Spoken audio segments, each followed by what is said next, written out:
Welcome back mga kabayan! Nagbabalik po muli ang inyong lingkod upang magbigay sa inyo ng mga bago at nagbabagang mga balita.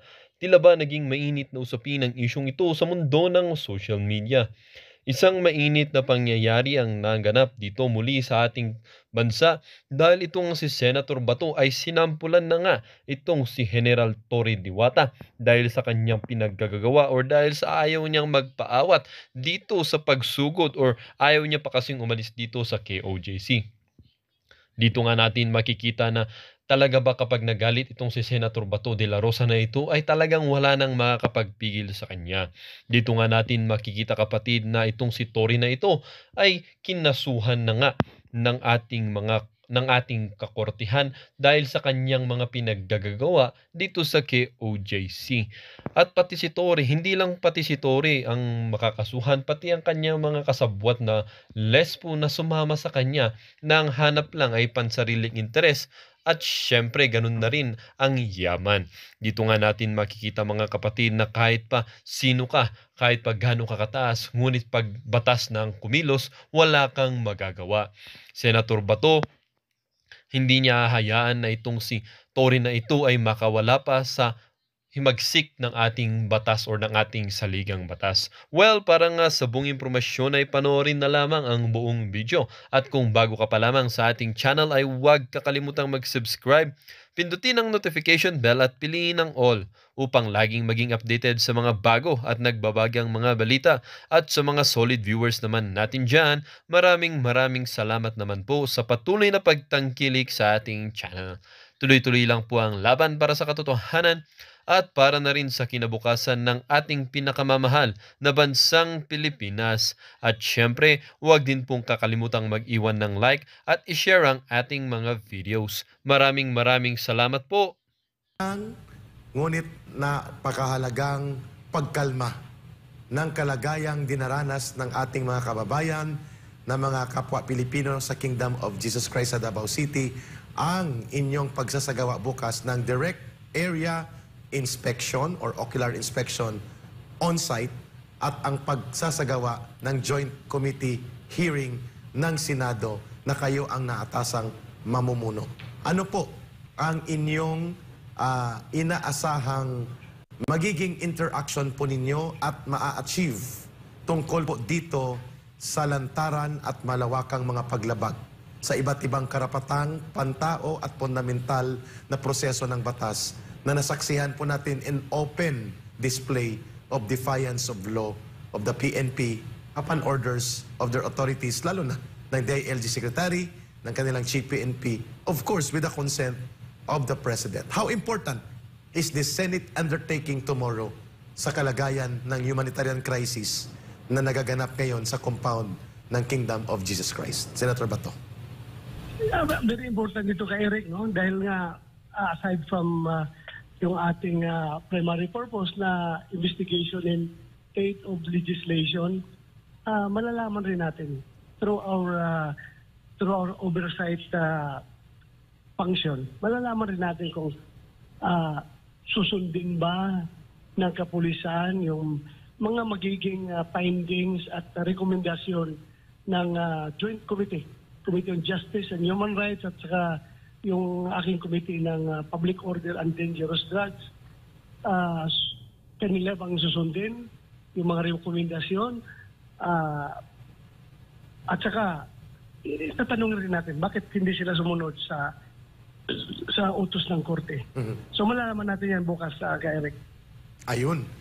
Senator Bato de la Rosa, before po itong inyong gaganapin na Joint Senate Committee investigation and on-site inspection on the area affected by this scandal of police assault and brutalities displayed on live stream sa matagal na 13 days na nagaganap dyan, ay nagkaroon po ng mga pangyayari kagabi and the other night na naghahakot ng mga semento, mga graba, at mga construction material. Either may tatabunan o may gagawin sila sa loob, but because of absolute denial of observation and inspection sa compound, lalo na sa school basement ng Jose Maria College, among other areas na kanilang hinukay na ay hindi po ma-determine kung ano po ang purpose ng pagpupuslit ng mga semento at mga construction materials na ito 2 days before your holding of this Senate investigation and oversight actual site inspection. What do you perceive about this kind of activities ongoing right now sa PNP?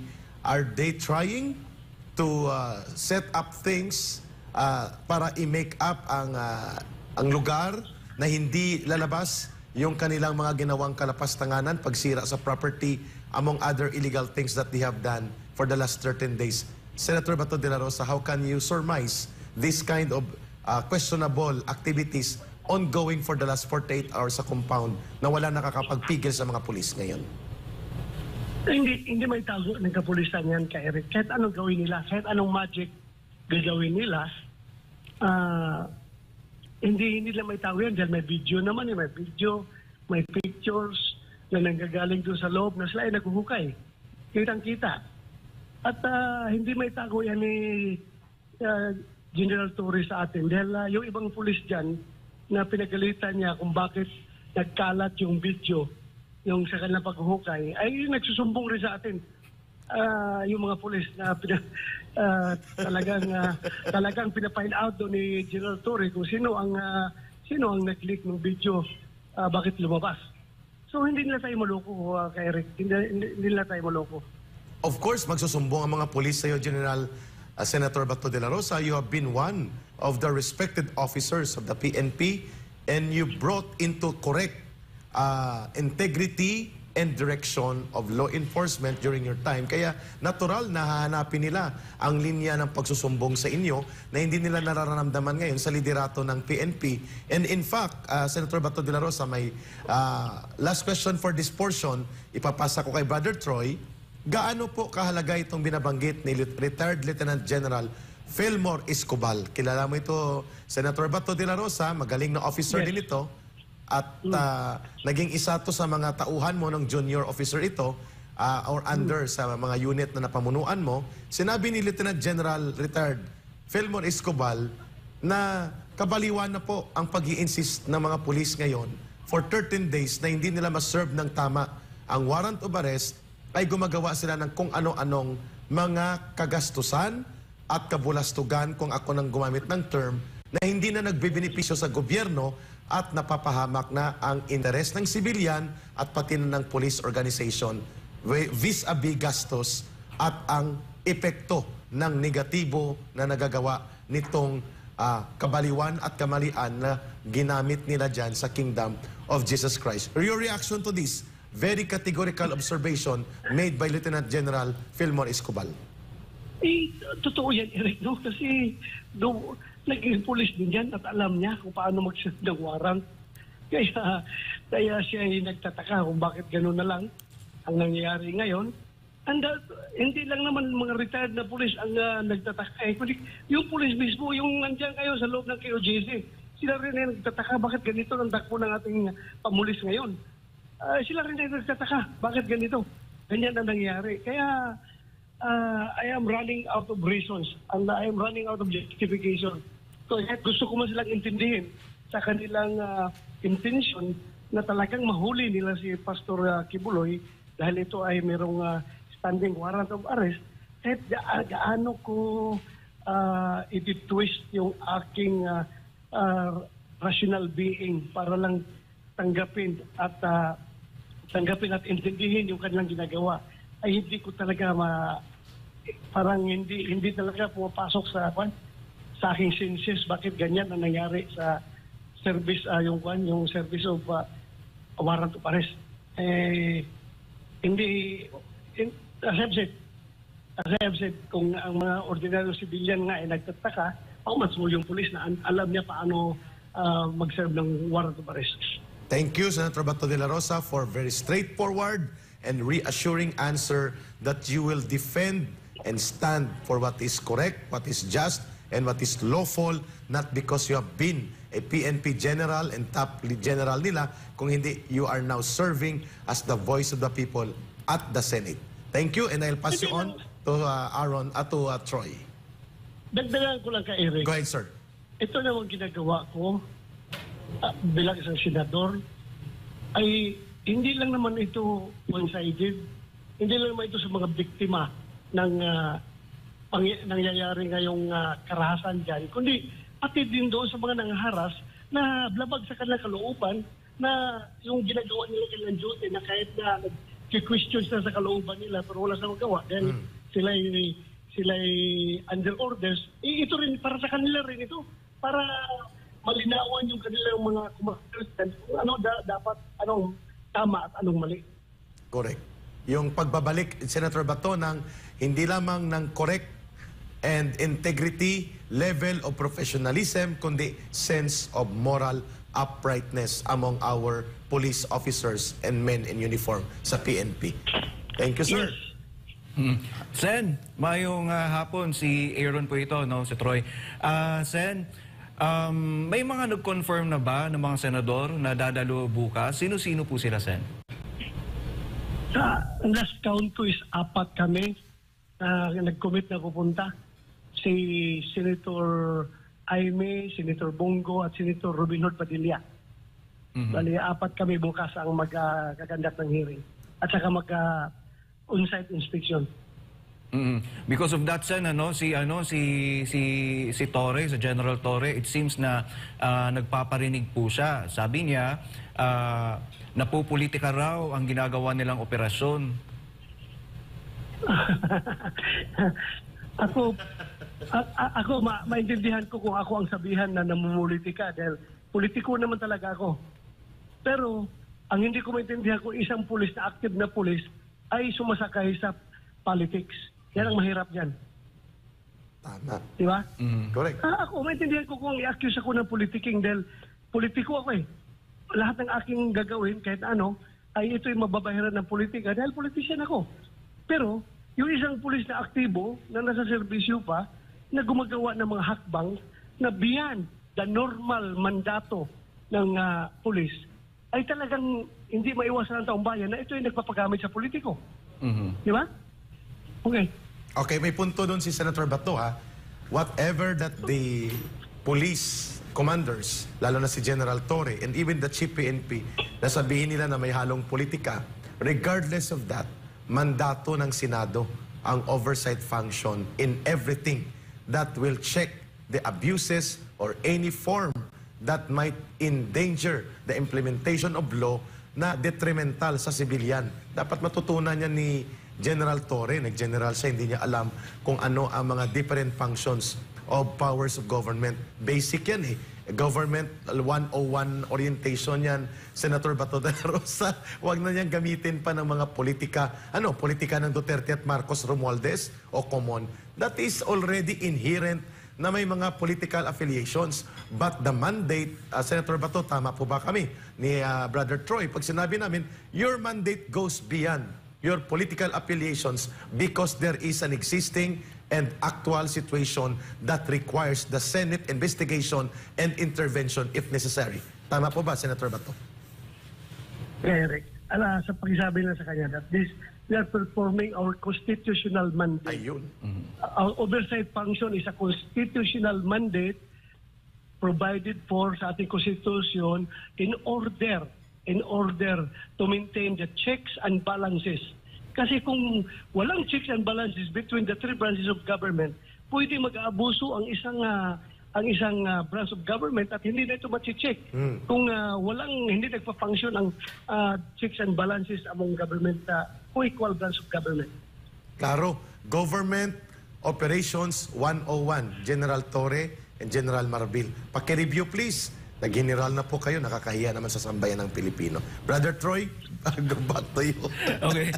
Sen, may mga nagtatanong lang kasi sabi ni General Torre before na posible daw na aabutin sila ng 1 buwan or more. Or 1 taon. Oo, 1 taon ang kanilang pananatili. Nagpahaging pa siya eh. Oo, 1 taon daw, posible na manatili sila sa KOJC compound. How about yung investigation nyo, Sen?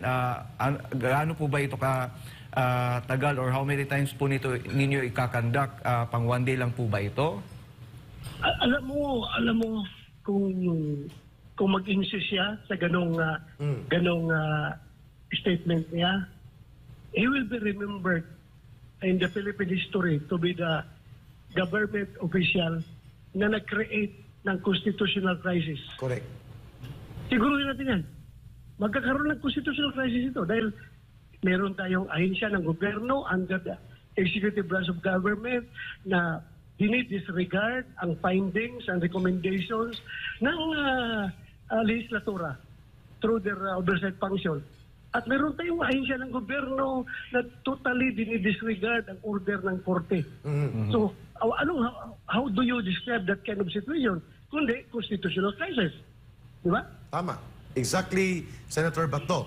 And sir, can the Senate, although you are not the direct aggrieved party because you are not part of KOJC or any of its affiliate organizations, kapag ginawa ito nila Torre at nila Marbil ng police and even Abalos to become so arrogant to deny and be beyond the reach of oversight and check and functions of balance ng power which is within the Senate's power as constitutionally mandated and even the court, what recourse can you do legally para sila po ay mapanagot sa kanilang pagsalaula at paglapastangan sa proseso ng batas at rule of law sa ating bansa? Marami tayong recourse, kay Rick. Functioning naman ang ating mga korte. They can face charges in court pag hindi na ayusin yung kanilang trabaho. May korte pa rin tayo na nagpa-function. So, hintayin lang nila kung mag-insist sila, malalaman nila yan.